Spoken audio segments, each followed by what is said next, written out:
Good morning, USA. This is your host, Mr. Nick. Welcome aboard. Appreciate all my subscribers. D-Rob. And excuse the wind here. It's getting a little, the wind's getting a little rowdy. So let's see what we can do here. Okay. Hopefully we can do this way. Alright, guys. So anyway, this is your host, Mr. Nick with Good Morning USA. D-Rob, C. Beagle, Carrie Love, Edward Black, Fucked Up Bullshit. I appreciate you guys subscribing. Any potential new subscribers, I really appreciate you doing so. I'm glad to see channel views went up tremendously. It looks like I've got about 1,168 views. That was via notification from Google, YouTube. How about that? They actually notified me that my viewership was growing. So anyway, we're going to jump right into here. I've got a good one for you now today. It's from Daily Cause, www.dailycause.com. Alright, you've heard of this from probably from Gary Francio, Next News Network. And I apologize to all my viewers. I've been on a much-needed extended vacation. And I'm spending some time with some very important family members. Their son. I think it's rough on him when I depart back to home. Anyway, so we're going to get right into this. Psychiatry has spoken from dailycause.com, dailykos.com. Psychiatry has spoken. President Donald Trump is mentally ill. Hell no. That ain't flying with us. Alright, so rise up, America. Okay, so we're going to get right into this news. This is a preface. Some months ago, May 24, 2017, we presented via this format a considerably different draft of the following article and received inconsistent, even baffling replies. Many people believe that the general thesis set forth Donald Trump is proved to be mentally ill by the criteria of the average psychiatrist Bible, the DSM-5. In assertion that we, the authors, do not have the professional credentials to set forth. Yet other readers commented that our thesis is so elementary that any lax observer of Donald Trump could not be but clearly perceive how mentally ill he is in the forefront, and therefore the academic tone of our pedagogical. Think about that. The first four letters of that word are peta. Peta what? Peta. Okay, spelled a little differently, but it's still, you know, you get the whole idea. This whole thing is a sham about Donald Trump being mentally ill. He would not have gotten where he is today if he were that mentally ill. I know this. Anyway, so Abby L. Subdevarg, MD, is a board-certified specialist in family medicine whose practice includes diagnosis and treatment of mental health disorders. Ooh.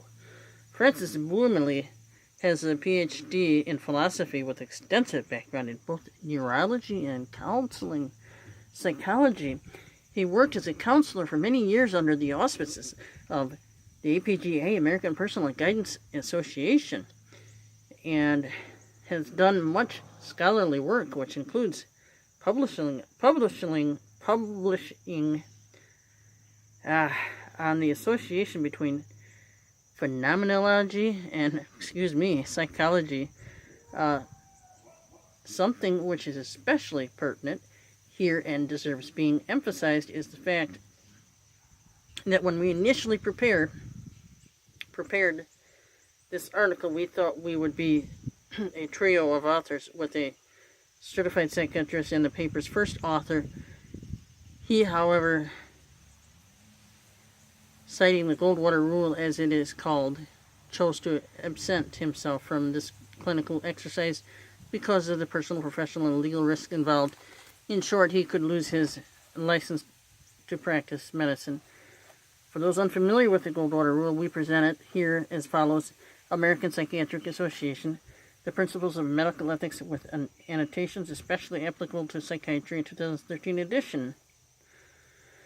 The specific pertinent rule is 3. On occasion, psychiatrists are asked for opinion about an individual who is in the light of public attention or who has disclosed information about himself, herself, through public media. In such circumstances, a psychiatrist may share with the public his or her expertise about psychiatric issues. In general, however, it is unethical for psychiatrists to offer a professional opinion unless he or she has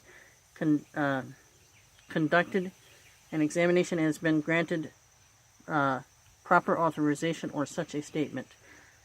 BS. I'm calling BS on that one. Psychiatrists are held to the same standards as your medical and osteopathic professional doctors. They're held by that same code of ethics and code of conduct. You must not report any of your medical information unless it's already out in the open, for one thing. Anybody that knows a little more about the medical field, please feel free to comment in the comment section.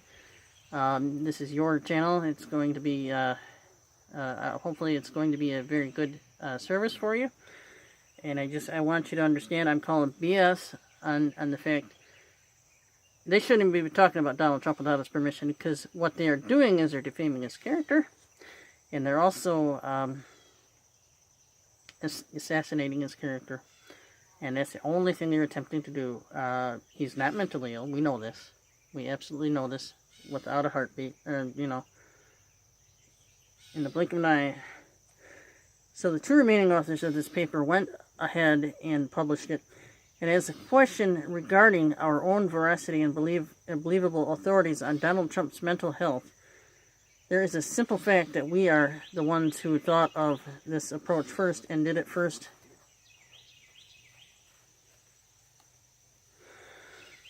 So it being simply the fact that within 1 week of Donald Trump being elected, we sat down and began the task of spending over 400 hours erecting a thesis which proves that Donald Trump, no it doesn't, proves that Donald Trump's mental illness by using the established rules and criteria of psychiatry.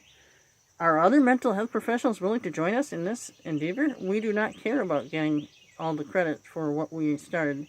What we really want is other people's companionship and help so this crusade can succeed. Deplorables, patriots of America, rise up, stand up, do not let this succeed. This is an evil plan by the nefarious entities of our government. It cannot succeed. These people are wrong, and they're doing it only to assassinate one man's character. And more on this. Now I'm going to have you join me in a little bit of a talk, as we're going to explore this a little bit more. Okay, so anyway, my friends, it's absolutely disgraceful of psychiatrists and so-called doctors, so-called psychiatrists and doctors to talk about somebody like they have been talking about. It's absurd, and it really isn't healthy. And as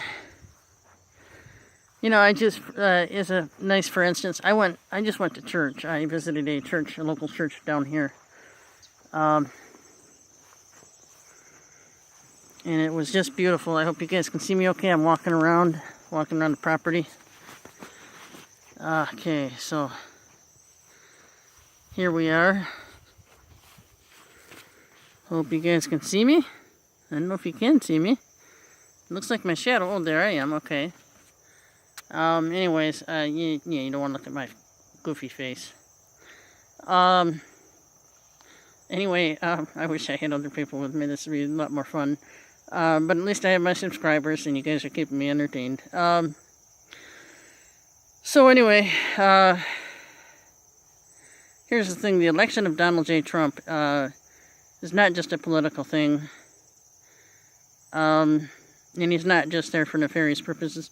Here's what's going on. He's by no means a perfect president.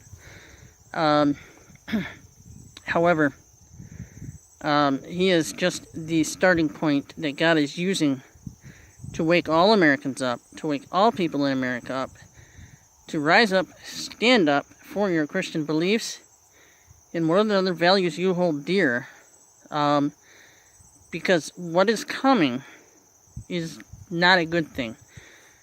Things like NWO, One World Order, One World Government, all that stuff. You know, Obama actually talked about a one world government. And I believe even old President Bush talked about it a little bit. We do not need a one world government. Here's why. Because there's a... Hey, buddy. There's another world out there. So, anyways, we'll catch you on the flip side. We'll talk a little bit more. The church I went to is a beautiful, small Wesleyan church. Probably a few, maybe 50 to 100 parishioners. Beautiful day, guys. Have a great day, Mr. Nick out. Good morning, USA. What's up, buddy boy?